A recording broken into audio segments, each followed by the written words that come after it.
नमस्कार, न्यूज 18 मुजफ्फरपुर से देख रहे हैं आप और मैं आपके साथ अभिषेक रंजन। मुजफ्फरपुर में आज हम मौजूद हैं होमी जे भाभा कैंसर हॉस्पिटल में। दरअसल यह एक देश का अनोखा अस्पताल है। अनोखा मैं इसे इसलिए कह रहा हूं कि बिना बिल्डिंग के, बिना ही अपनी इंफ्रास्ट्रक्चर के यह अस्पताल अब इलाज के क्षेत्र में नए मापक स्थापित कर रहा है। दरअसल इस अस्पताल में बिना बिल्डिंग के अब तक 42,000 मरीजों की इलाज हो चुकी है। साथ ही 11,500 तकरीबन मरीज हैं जिनका कीमोथेरेपी हो चुका है। तमाम ऐसी चीजें हैं जो मुजफ्फरपुर के होमी जे भाभा अस्पताल में उपलब्ध है, जो अभाव में भी यह हॉस्पिटल जो कार्य कर रहा है। इसी को लेकर के आज हमारे साथ बात करने के लिए इसी कैंसर हॉस्पिटल के ऑफिसर इंचार्ज डॉक्टर रविकांत मौजूद हैं। बात जानते हैं उनसे कि ये सफर की शुरुआत कैसे हुई और अब तक इन्होंने कितनी दूरी तय की है।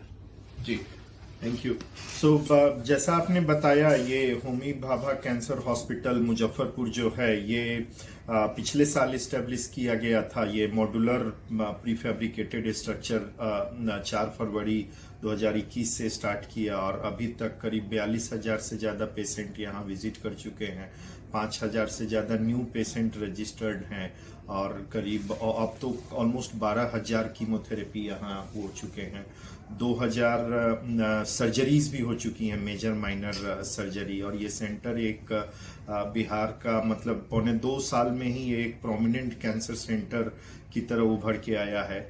और यहाँ तो इलाज होता ही है हॉस्पिटल में। इसके अलावा करीब 350 से ज़्यादा स्टाफ हमारे ये बिहार गवर्नमेंट के साथ एक प्रोजेक्ट कर रहे हैं, जिसमें हम लोगों ने कैंसर स्क्रीनिंग, ओरल यानी मुंह का कैंसर, छाती का कैंसर और गर्भाशय के मुंह का cancer, oral breast and cervical cancer की स्क्रीनिंग प्रोग्राम पे भी काफ़ी जोर दिया जा रहा है। हर डिस्ट्रिक्ट में अब हमारा ब्रांच खुल रहा है और पैलिएटिव केयर की सुविधा भी जो है यहाँ। वो क्या चीजें हैं सर जो मुजफ्फरपुर के टाटा हॉस्पिटल की खासियतें हैं? तो खासियत अगर बोले तो सबसे पहला है कि ये एक तो ये कि बिना बिल्डिंग के जो है प्री फैब्रिकेटेड सेटअप में जो है इतनी सारी सुविधाएं दी जा रही हैं। पहला ये। दूसरा जो है, पहली बार बिहार में डॉक्टर कैंसर के घर पे जाकर के जो पैलिएटिव केयर जिसको बोलते हैं, जो एकदम लास्ट स्टेज है या अब बहुत ज़्यादा कुछ किया नहीं जा सकता है, तो उनको पेन रिलीफ और बाकी जो सुविधाएं होती हैं एडवांस स्टेज कैंसर पेशेंट को, उनको बार बार यहाँ आने की जरूरत नहीं है, उनको घर में ही जाकर के ट्रीटमेंट दे रहे हैं। तो ये एक यूनिक है। तीसरा जो यूनिक है यहाँ, वो हम लोगों ने डायग्नोसिस का बहुत ही शानदार इंतजाम किया है और नॉर्मल हिस्टोपैथोलॉजी से ह्यूमन जीनोम सीक्वेंसिंग, जो कैंसर जीनोम सीक्वेंसिंग, उसकी भी सुविधा अब यहाँ चालू हो गई है, जो कि काफी सब्सिडाइज रेट पे। और अभी तो बिहार सरकार ने भी सपोर्ट किया है, तो करीब 200 पेशेंट का जिन मरीजों के पास सर फंड का अभाव है, वैसे लोगों के लिए क्या सुविधाएं हैं? हाँ, वैसे लोगों के लिए यहाँ मुख्यमंत्री जो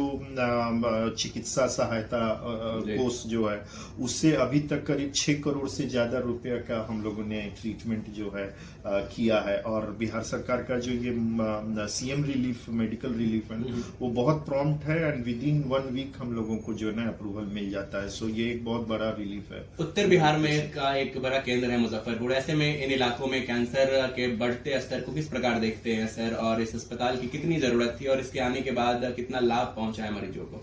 देखिए, अस्पताल की तो बहुत जरूरी, बिकॉज हर साल बिहार में करीब 1.5 लाख पेशेंट नए आते हैं और बिहार का ट्रीटमेंट करने का जो कैपेसिटी वो हार्डली 40 से 50 हजार है।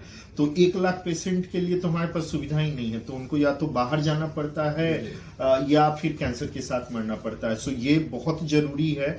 और जो जरूरत है बिहार में कैंसर हॉस्पिटल की, तो जरूरत नहीं, एक तो रेडियोथेरेपी सेंटर और खोलने की जरूरत है, बिकॉज सारा 7 में से 6 मशीन जो रेडियोथेरेपी का है वो पटना में ही है, बाकी जगह नहीं है। तो एक वो बहुत बड़ा नीड है। और दूसरा जो नीड है कि अवेयरनेस का जो इलाकों के लोग आ रहे हैं, पेशेंट मरीज आ रहे हैं मुजफ्फरपुर के अलावा हर जगह से, मानी नेपाल से भी 1 दर्जन से ज्यादा मरीज यहाँ आ चुके हैं। नॉर्थ बिहार से ऑफ कोर्स ज्यादा आ रहा है, बट जो सबसे ज्यादा जरूरत है वो खैनी, गुटखा, पान मसाला, सिगरेट का बहुत ज्यादा प्रचलन बढ़ गया है। और उससे रिलेटेड कैंसर जो है ना, 65% कैंसर जो आ रहे हैं हमारे, वो मुंह और गले का कैंसर है, स्टमक कैंसर है, जो कि काफी ज्यादा जो है लिंक है टोबैको कंजम्पशन से। सो उस पे अवेयरनेस और रोक लगाना बहुत ही जरूरी है। कई हॉस्पिटलें हैं जिनके पास इंफ्रास्ट्रक्चर होने के बावजूद सही इलाज नहीं करा पाते, दे पाते, लेकिन आप ये जो हॉस्पिटल है होमी जे भाभा हॉस्पिटल, ये टेम्पररी व्यवस्था में भी इतना अच्छा परफॉर्म कर रहा है। ये ऊर्जा कहाँ से आती है सर? तो ये आपको ऊर्जा आती है एटॉमिक एनर्जी से। हम लोग जो हैं भारत सरकार के परमाणु ऊर्जा विभाग से आते हैं। जी जी। तो एटॉमिक एनर्जी है, और आप देख सकते हैं जो हमारा लोगो ही है राष्ट्र की सेवा में परमाणु। तो अब परमाणु से ज्यादा एनर्जी किसका हो सकता है? जी, तो बहुत ही बेहतरीन बात आपने कही कि एटॉमिक एनर्जी से सारी ऊर्जा आती है।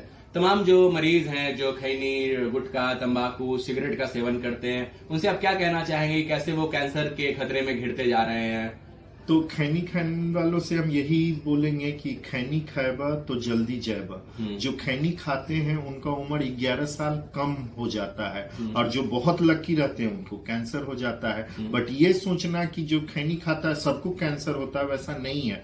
बट सबका उम्र जो है 11 साल कम होता है, वो तो है निश्चित है। तो अगर किसी को 70 में मरना है तो वो 60 में ही मर जाएगा अगर आप खैनी खा रहे।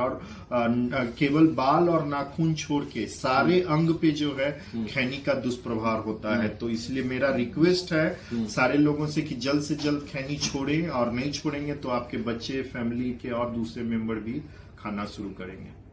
तो हमारे साथ डॉक्टर रविकांत हैं जिन्होंने बताया कि किस प्रकार से यह होमी जे भाभा कैंसर हॉस्पिटल मुजफ्फरपुर में मरीजों की बिना बिल्डिंग के भी तत्कालीन व्यवस्था में भी सेवा कर रहा है। और ये कहते हैं कि सारी ऊर्जा एटॉमिक एनर्जी से आती है। ये बहुत बेखूब अच्छी बात है।